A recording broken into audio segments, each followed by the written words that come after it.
जय गुरुदेव। उपासना समर्पण योग डे 30।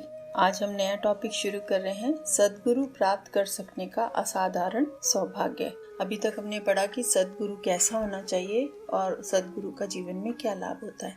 अब उन्हें सद्गुरु को प्राप्त करने के बारे में बता रहे हैं गुरुदेव। सद्गुरु की महिमा गाते गाते शास्त्रकार थकते नहीं। मनुष्यों ने निरंतर कहा है कि आत्मिक प्रगति के लिए गुरु की सहायता आवश्यक है। इसके बिना आत्म कल्याण का द्वार खुलता नहीं, साधन सफल होता नहीं। सामान्य जीवन क्रम में माता पिता और गुरु को देव माना गया है और उनकी अभ्यर्थना समान रूप से करते रहने का निर्देश भी किया गया है। तो जो शास्त्रकार हैं, जिन्होंने शास्त्रों के बारे में लिखा है डिटेल में, उसमें गुरु की महिमा, गुरु गोविंद तो खड़े काको लागे पाए बलहारी गुरु, मतलब गुरु की महिमा भगवान से भी ऊपर बताई है ना। तो क्योंकि गुरु ही एक ऐसा तत्व है कि गुरु आपको भगवान से मिलाता है। कहते हैं कि अगर गोविंद रूठ जाए तो उसे मनाया जा सकता है, मगर अगर गुरु रूठ जाए तो उसको मनाना बहुत मुश्किल है। अगर गुरु को आप ना मना पाए और उसे रूठा छोड़ दें तो आपके आगे आने वाले जो आपके प्रगति के बहुत सारे मार्ग अवरुद्ध हो जाते हैं, क्योंकि कोई गाइडेंस नहीं है। हर जगह आपको दो चॉइस मिलेंगी, उस चॉइस में से कौन सी चॉइस आपको लेनी है, ये चॉइस का सही ज्ञान आपको गुरु ही कराता है। गुरु का चरित्र, गुरु का व्यवहार, गुरु का ज्ञान आपको उस अंधकार से खींच के निकालता है जिसमें सही रास्ता प्रकाशित होता है। इसके बारे में शास्त्रकारों ने बहुत करा है और कहा है, और उसके लिए बोला है कि अगर नहीं होगा तो आत्म कल्याण का द्वार नहीं खुलेगा। माता पिता और गुरु तीनों को एक जैसा ही सम्मान दिया गया है और एक ही जैसा उनको माना गया कि उनकी निर्देश में हमें रहना चाहिए। अब आगे पढ़ते हैं। सामान्य अर्थ में शिक्षक को गुरु कहते हैं। साक्षरता का अभ्यास कराने वाले, शिल्प उद्योग, कला, व्यायाम आदि क्रिया कौशलों की शिक्षा देने वाले भी गुरु ही हैं। तीर्थ गुरु, ग्राम गुरु, कुल गुरु आदि कितने ही उनके निमित्त वर्ग भी बन गए हैं। असाधारण चातुर्य में प्रवीण व्यक्ति को भी व्यंग में गुरु कहते हैं, जिसकी वास्तविक अर्थ होता है हरफन मौला, तिकड़मी और दूरदराज। तो ये बता रहे हैं कि कोई भी ज्ञान आपको कोई देता है, किसी भी तरह का ज्ञान, तो वो गुरु कहलाता है।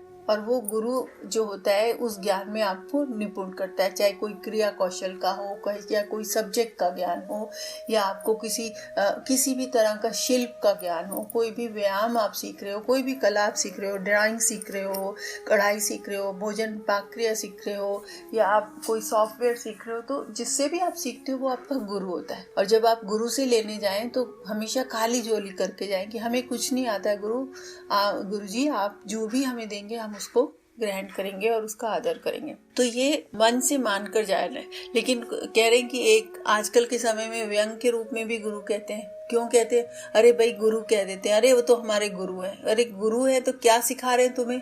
वो तिकड़मी है तो आपको तिकड़म सिखा रहे हैं, वो दूरदराज है तो आपको दूरता सिखा रहे हैं, हरफन मोला है तो आपको हरफन मोला बना रहे हैं। तो ऐसे भी गुरुओं को आजकल गुरु कहा जाता है, पर ये गलत है। हमारे गुरु जो ऐसे, ये वाले गुरु जो है आपको ये रास्ता सही नहीं दिखा रहे हैं। ये तो सिर्फ इसलिए कि भाई आपको एडवाइस दे दिया, आप एक दो बार उसमें चल लिए और मन को आपको बहुत की आनंद मिल गया, जगत का आनंद मिल गया और आपने सोचा भाई ये तो गुरु बहुत अच्छा है। ना, ये गुरु नहीं होते। गुरु वही है जो आपको अध्यात्म के और सही रास्ते पे आगे बढ़ाए। कितने ही लोग धर्म की आड़ में चेला मोड़ने की धंधा परंपरा के आधार पर चलाते हैं, है ना। हमारे बाप तुम्हारे बाप के गुरु थे इसलिए हम तुम्हारे गुरु बने, ये दावा करने वाले और इसी तर्क को प्रभावित करके अपना धंधा चलाने वाले एक बहुत बड़ा वर्ग मौजूद है। परंपरावादी लोगों ने के गले यह दलील उतर सी जाती है। वे लोग योग या योग का विचार किए बिना इस तथाकथित गुरुओं को नमन करते हुए भेंट पूजा करते रहते हैं। गले में कंठी बधाई और कान फुकाए और आजीवन कुछ दान दक्षिणा देते ही रहनी पड़ेगी। शिष्य लोग इस प्रकार का धर्म संतोष कर लेते हैं, भले ही वह निराधार हो।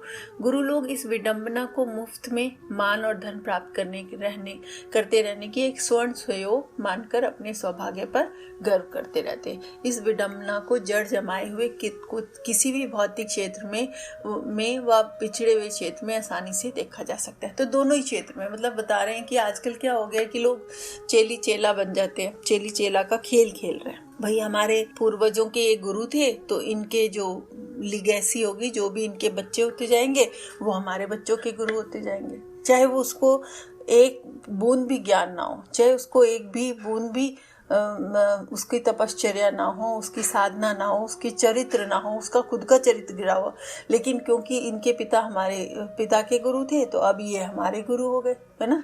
तो ये मान के चलते जाते हैं। अब उन्होंने क्या करा कि हाँ भाई हम तुम्हारे गुरु हैं, और उन्होंने कहा कि चलो ये गले में कंठी बांध लो, हाथ में ये धागा बांध लो, तुम्हारी रक्षा हो जाएगी, और ये ऐसा ये नगीना पहन लो, इसको नगीना को पहनने से तुम्हारे को बहुत बड़ी तरक्की हो जाएगी, और ये इतना यहाँ पर दान दे दो तो तुम्हारे को प्रभु की कृपा हो जाएगी। कुछ भी बोलते रहेंगे, कुछ भी करवाते रहेंगे, उसका कोई बेस नहीं होगा। बस सिर्फ उसका एक ही मकसद होगा कि वो जो भी गुरु बन गया है इस चेली चेला में, उसको धन की और बराबर मुफ्त का मान मिलता रहे। और वो जैसे सोने का मुर्गा देने वाली एक मुर्गी होती है, वो फंसा रखी है उन्होंने, और वो लगातार सोने का अंडा देती रहेगी, और मुर्गा सोने का मुर्गी जो होगी वो सोने का अंडा देती रहेगी, और वो गुरु उनके जो बने हुए हैं नामधारी गुरु या उसमें विरासत में उनको गुरु मिलते चले जा रहे, वो गुरु उनको उसी तरह की शिक्षा देते रहेंगे, उसी तरह से अपनी लालसा को पूरा करते रहेंगे। और ये भी मतलब ये मान लो कि आप समझ लो कि पिछड़े हुए लोग हैं जिन्होंने पढ़ा लिखा नहीं है और जिनको मालूम नहीं है कि गुरु क्या होता है, कुछ उसका ज्ञान नहीं है, और वो सिर्फ परंपरा चली आ रही है कि भाई ये गुरु है, ये इसके परिवार का कोई सदस्य हमारा गुरु होगा और हम इनके सब शिष्य होंगे। पिछड़े लोगों के क्षेत्र में माना जाए, लेकिन बौद्धिक क्षेत्र में भी हम देख रहे हैं कि जो लोग पढ़े लिखे हैं, जो लोगों को समझ है कि गुरु का क्या उद्देश्य है, गुरु कैसा होना चाहिए, वो भी भाई अब चलो एक हमारे को एक वो है ना एक टिक मार्क करना है कि हमारे पास एक गुरु है। उस टिक मार्क के लिए हम किसी को भी अपना गुरु मान लें, चाहे हम उसकी बात सुने ना सुने, बस ये है कि हर साल जाके थोड़ी सी दान दक्षिणा दे आओ और अपना कर्तव्य पूरा करता जाओ। मगर गुरु और शिष्य जैसी परंपरा का कोई ना उसमें लेना देना है, ना कोई उसमें कर्तव्य है। वो गुरु भेज देंगे कि बेटा यहाँ पर भंडारा होने वाला है, तुम जरा 2 बोरी चावल डलवा देना, और शिष्य जाके 2 बोरी चावल किसी नौकर से कहेंगे जी जाके वहाँ 2 बोरी चावल दे आना, और बस ये हो गया। उनका आपस का जो रिलेशन है इसी तक लिमिट है। और कभी कोई परेशानी होगी, घर में कोई दिक्कत आएगी तो गुरुजी के पास चले जाएंगे, उनके पैर छू लेंगे, और गुरुजी वहाँ रखा हुआ कुछ प्रसाद उठा के देंगे, बेटा खा लेना, सब ठीक हो जाएगा, बस खत्म हो गया। ये वाली भावना और ये वाले दिखावा, और ये क्या कहना चाहिए इसको समझ नहीं आता, मूर्ता ही कहना चाहिए कि बेवकूफ़ी है। इस बेवकूफ़ी की राह पे चले जा रहे हैं लोग, और भेड़ चाल है कि भाई चलो हमारा भी गुरु है, तुम्हारा भी गुरु है, सबके गुरु हैं, और फिर कंपटीशन, मेरा गुरु तेरे गुरु से अच्छा है, और दूसरे के गुरु को गालियां दे रहे हैं। ये कोई अध्यात्म बात है? ये कोई समझ है? ये कोई बुद्धि का प्रयोग है? नहीं। कितना ज़्यादा गिरा हुआ कंसेप्ट है ये। मगर आजकल हम देख रहे हैं इसका प्रचलन बहुत है। ये तो प्रचलन की बात हुई कि परंपरा से परंपरा, ढर्रे से ढर्रा, उसमें नुक्ताचीनी करने की गुंजाइश नहीं रहती। भाई ये तो हमारी परंपरा है, हम ऐसे चलते, हमारा तो यही ढर्रा है, हम तो हमेशा से ऐसे करते आ रहे हैं, आगे भी ऐसे करते रहेंगे। अब उसके बीच में कोई अपनी टांग अड़ाए कि भाई ऐसे नहीं करना चाहिए, तो लोग सुनने के लिए भी तैयार नहीं होते। लोगों की बुद्धि भी विलक्षण है, हम जानते हैं कि बुद्धि विलक्षण है, बहुत बड़ी देन है प्रभु की। एक ओर जहाँ फूक फूक कर कदम रखने और गुण दोष पर रखने की क्षमता पाई जाती है, दूसरी ओर परंपरा बातों में उनके अंतर्गमन इतना रूढ़िवादी हो जाता है कि ढर्रे को ही सही मानते रहने के अतिरिक्त उनकी बौद्धिकता क्षमता 1 इंच भी आगे नहीं बढ़ती। बुद्धि विलक्षण है। आप हर चीज़ को परख के, अपने जीवन के हर काम को सोच के परख के एक एक कदम फूक के चलते हो कि भाई कोई गलती ना हो जाए, कोई हम गलत जगह ना फंस जाए, या हम गलत जगह से कहीं गाइडेड ना हो जाए। लेकिन दूसरी तरफ क्या होता है कि वही परंपरा का डर्रा जो है, परंपरा ये है कि भाई ये गुरु हमारे गुरु बनेंगे, तो उसको ले जब वो ऐसा डर्रा आ जाता है तो इंसान सोचता ही नहीं, दिमाग ही नहीं लड़ाता, जो उसकी बुद्धि है उसका प्रयोग ही नहीं करता।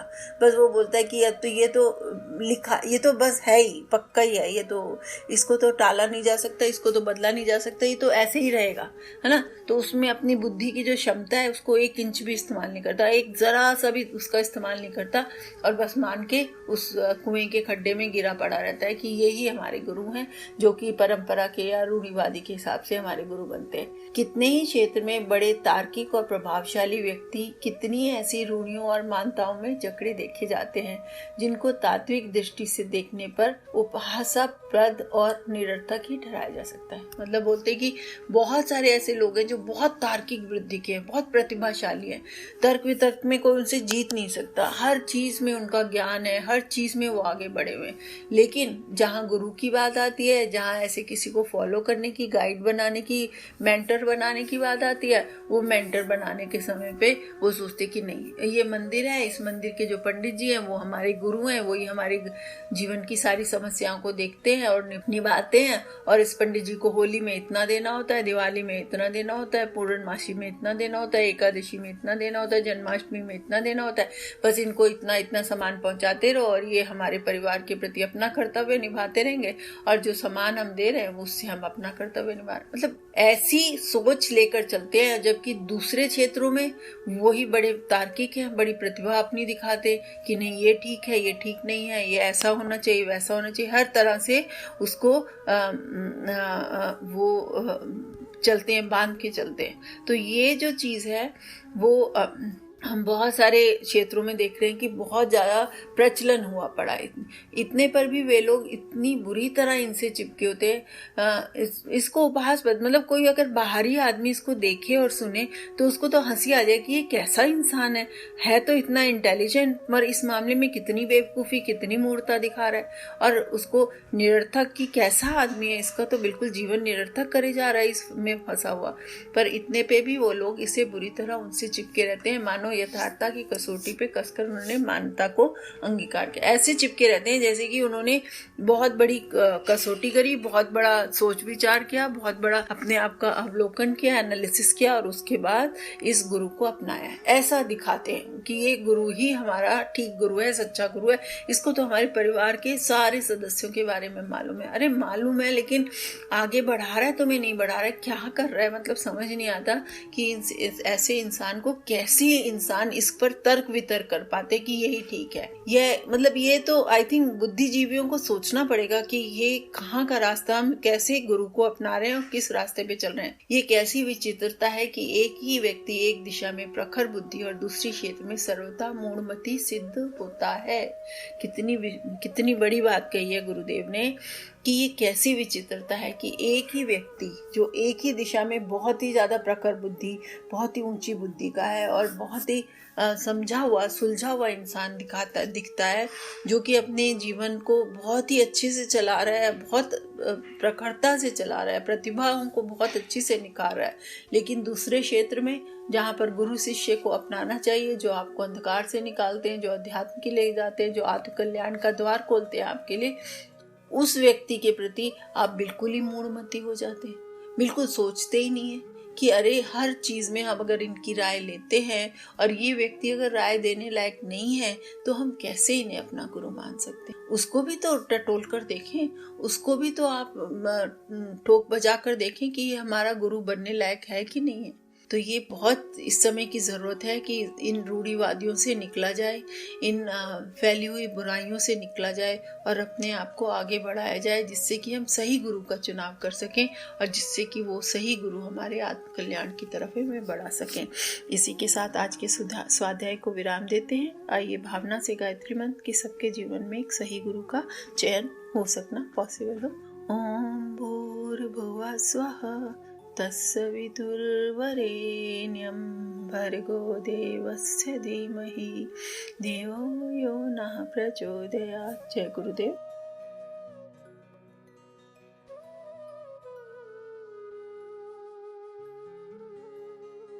हमारे YouTube चैनल को सब्सक्राइब करें और बेल आइकन को दबाकर ऑल पर क्लिक करें ताकि नोटिफिकेशंस आपको मिलती रहें।